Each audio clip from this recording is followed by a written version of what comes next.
For nearly 200 years, every monarch who sat on the British throne eventually walked through the same golden doors. They came from different ages, different wars, different scandals, but they all ended up in the same place, Buckingham Palace. And then on a quiet Thursday in June 2026, King Charles III broke that streak. Completely. Permanently. And the decision he announced that day didn't just change where he and Queen Camilla would sleep at night. It changed what the British monarchy would look like and feel like for a generation to come. There is a building in the heart of London that most people on Earth would recognize the moment they saw it. 775 rooms, a balcony that has watched the RAF fly overhead after wars ended. Gates where crowds gathered in grief when Princess Diana died. A forecourt that schoolchildren and tourists photograph every single day, believing the way people believe in things that have always been true, that the King of England lives inside. For 189 years, that belief was correct. And then, without drama, without warning, without even a formal press conference, King Charles III announced that it would be correct no longer. The announcement came on June 26, 2026, buried inside a broader briefing on royal finances. It was the kind of day that royal correspondents had been anticipating for months, a detailed accounting of the sovereign grant, the annual fund that taxpayers channeled toward maintaining the palaces and supporting the working members of the family. Numbers were expected. Spreadsheets were expected. What was not expected was the single line tucked into the palace's official press release, that on completion of the ongoing renovation program, the King and Queen would not make Buckingham Palace a personal residence. The renovation in question had been running since April 2017 and was scheduled to be completed in April 2027. Over that decade, the British government had poured more than £369 million, equivalent to roughly $487 million, into the building. Electrical systems were rewired, boilers were replaced, plumbing that dated back generations was stripped out and rebuilt. Every corner of the 775-room structure had been touched by engineers, contractors, and restoration specialists who understood that they were working on a building that had to survive another century of use. The assumption, the quiet, unspoken assumption shared by nearly every royal expert and journalist who covered the story, was that once the scaffolding came down and the work was finished, Charles and Camilla would finally move in. That is not what happened. Instead, the palace's official statement explained that the King and Queen intended to stay at Clarence House, the warm and comfortable residence on the Mall that Charles had called home since 2003. The choice to remain there was not made hastily. Charles had lived at Clarence House as Prince of Wales for nearly 2 decades. The house carries the textures of his life, the books he has read, the paintings he selected, the garden he shaped with his own sensibilities. It is a private place in a way that Buckingham Palace, with its 775 rooms and its role as the operational nerve center of an institution serving millions, simply cannot be. And so the decision, once made a certain kind of sense, even if it stunned the public and sparked immediate controversy from critics who questioned why hundreds of millions in public funds had been spent on a building the monarch refused to inhabit. The criticism was swift and pointed. Royal historian and commentator Ed Owens put the question plainly: why invest in this significant renovation, paid for by the British taxpayer, if ultimately the King and Queen are not going to use it as their official residence? It was the question that millions of ordinary people were already asking in newspaper comment sections and on social media. The numbers were stark.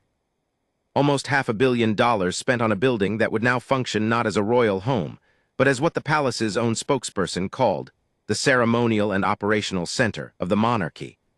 A working headquarters visited by the king for official duties, for the awarding of honors, for the welcoming of foreign heads of state, but not a place where he would wake up each morning and have his breakfast. Royal officials pushed back on the framing of waste. James Chalmers, the senior official responsible for managing the king's financial affairs, described Buckingham Palace as the crown jewel of our national buildings, and argued that the decision opened the door to something genuinely new, a wider public access model that would allow more British citizens and international visitors to experience a building that had been closed or restricted for most of its history. A Buckingham Palace spokesperson told reporters that the palace will remain a working home, while seeking to widen public access precisely to maximize the national benefit of a publicly funded building. The vision, at least as officials described it, was of a more open institution, One where the grand staterooms and gilded galleries might welcome the public in ways that Queen Victoria or King George VI never imagined. But for many, the symbolism was impossible to separate from the practicality. Buckingham Palace is not simply a large house. It is the place where the monarch appears on the balcony after a coronation. It is the address to which letters sent to the king are delivered. It is the physical anchor of the idea that there is a British monarchy at all, solid, imposing, and permanent in a world where permanence itself feels increasingly fragile. When Charles chose not to live there, he was not merely choosing a more comfortable bedroom. He was making a statement, whether he intended to or not, about what kind of monarchy he intended to lead. The decision connected directly to something Charles had been signaling for years, a desire to slim down the institution, to reduce its costs and its footprint, to remake it as something leaner and more relevant to the country it serves. His vision of a slimmed-down monarchy had been a phrase attached to his name long before he became king. As far back as his mother, Queen Elizabeth II's final years, Charles was known to be thinking carefully about which royal duties could be redistributed, which properties could be released, and how the working relationship between the crown and the public could be reconfigured for a new generation. The Buckingham Palace decision was, in many ways, the most visible expression of that vision yet seen. And it carried consequences for Queen Camilla that rippled outward in ways both practical and symbolic. Camilla's position within the royal family had been built, slowly and painstakingly, over more than 2 decades of public life. She had been the subject of public hostility following the death of Princess Diana in 1997. She had been the woman the public blamed, fairly or unfairly, for the collapse of what many people still thought of as one of the great royal love stories of the 20th century. Her marriage to Charles in April 2005 had been quiet and private, a far cry from the splendor of the 1981 wedding that had drawn an estimated 750 million television viewers around the world. For years afterward, the question of what Camilla would be called, and where she would stand in the formal hierarchy of the monarchy, remained deliberately unresolved. The answer came, finally, from Queen Elizabeth II herself. In February 2022, in a statement that marked the 70th anniversary of her accession to the throne, the Queen expressed her sincere wish that Camilla should be known as Queen Consort when Charles became king. It was a gift of legitimacy, delivered by the one person whose opinion could not be questioned. 7 months later, Queen Elizabeth II died at Balmoral Castle in Scotland, and Charles became king. Camilla became Queen Consort. And on May 6, 2023, at Westminster Abbey, she was crowned alongside her husband in a ceremony that made her the first Queen Consort to be crowned in the Abbey in nearly a century. She wore a coronation dress designed by Bruce Oldfield, ivory silk embroidered with silver and golden floral designs, and Queen Mary's crown, adapted for the occasion. Her name appeared on the coronation invitations with equal billing to that of the king himself. The journey from reviled outsider to crowned queen had taken the better part of 3 decades. Now, with the Buckingham Palace announcement, a new chapter in that story was opening. The palace that had served as the backdrop for some of the most memorable moments of Camilla's public life. The coronation balcony appearance, the state visits, the formal receptions would continue to host those moments, but it would not be home. The official events tied to the building, including the ceremony of trooping the color and the garden parties, and the investitures at which the king hands out honors and knighthoods, would continue as before. Camilla's role in those events remained intact, and according to royal observers, increasingly central to the functioning of the monarchy. In the months leading up to the June 2026 announcement, Camilla had been described by multiple royal biographers as quietly indispensable, the person who kept Charles grounded in a way that no formal aide or courtier could replicate. One royal correspondent noted that Camilla brought out a relaxed, warm version of the king that the public rarely saw in formal settings. Her participation in official ceremonies was described not merely as dutiful accompaniment, but as a stabilizing force, a sign to the watching public that the king was supported, present, and at ease in his role. During Charles's cancer treatment, which had become public knowledge in early 2024, Camilla had stepped up her public commitments in ways that earned widespread admiration, attending engagements in his place, and representing the crown with a steadiness that surprised even those who had doubted her. The decision to remain at Clarence House, rather than moving to Buckingham Palace, was understood by insiders as consistent with this dynamic. Clarence House, smaller, more personal, more human in scale, was a place where Charles and Camilla could exist as a couple as much as a king and queen. It had been their shared space, their private retreat from the demands of public life, in a way that Buckingham Palace, for all its magnificence, was never designed to be. The palace's 775 rooms are arranged around official function, staterooms for receiving dignitaries, offices for staff, galleries for artworks that belong to the nation. Clarence House has sitting rooms with books in them. It has a garden that Charles has tended. It has, in short, the feeling of a place where people actually live. The announcement on June 26 also came alongside news that distinguished Charles in a different way from every monarch who came before him. For the first time in British history, a reigning sovereign voluntarily disclosed his personal tax bill to the public. The numbers were significant. Charles had paid £12.9 million in income and capital gains taxes during the 2024 to 2025 financial year, placing him, according to analysts, among the top 100 tax contributors in the entire United Kingdom. It was a deliberate act of transparency, packaged alongside the Sovereign Grant Report as part of what palace officials described as an ongoing commitment to openness about how the monarchy manages its finances. The tax disclosure drew its own attention, but it was the Buckingham Palace decision that dominated the coverage, the conversations, and the debate.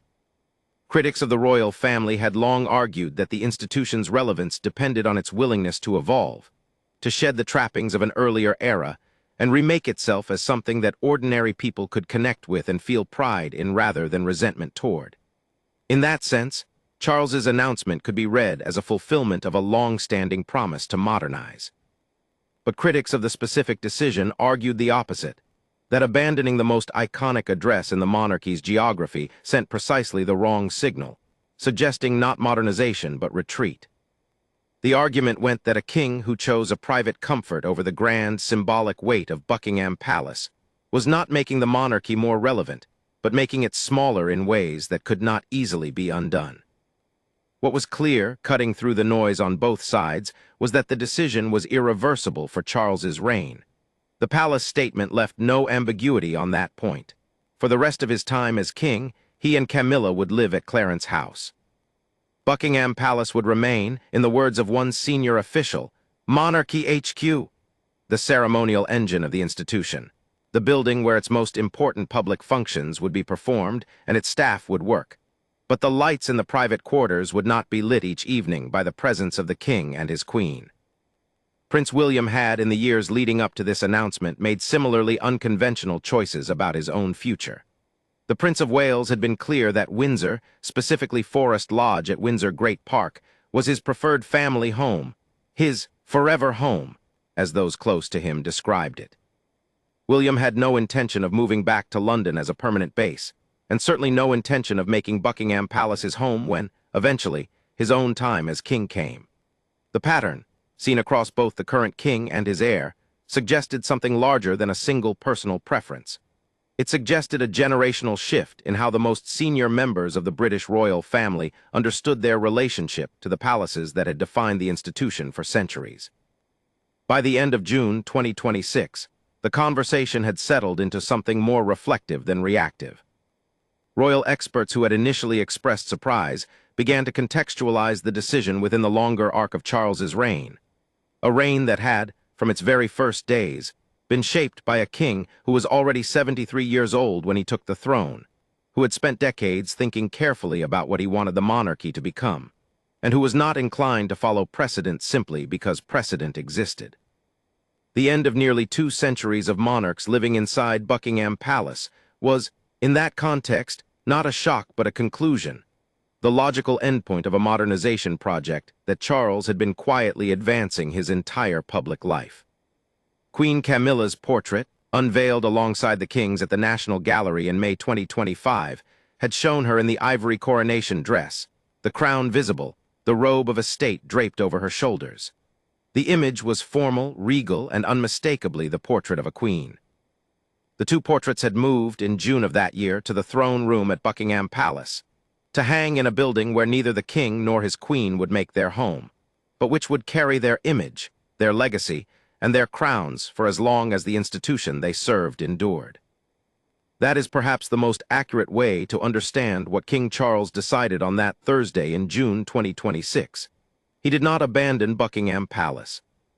He redefined it from a royal home into something closer to a national monument in active use, a place that belongs to the history of the country more than to any single occupant. And in doing so, he changed, quietly but permanently, the shape of the British monarchy, and the place Queen Camilla would hold within it for the rest of his reign.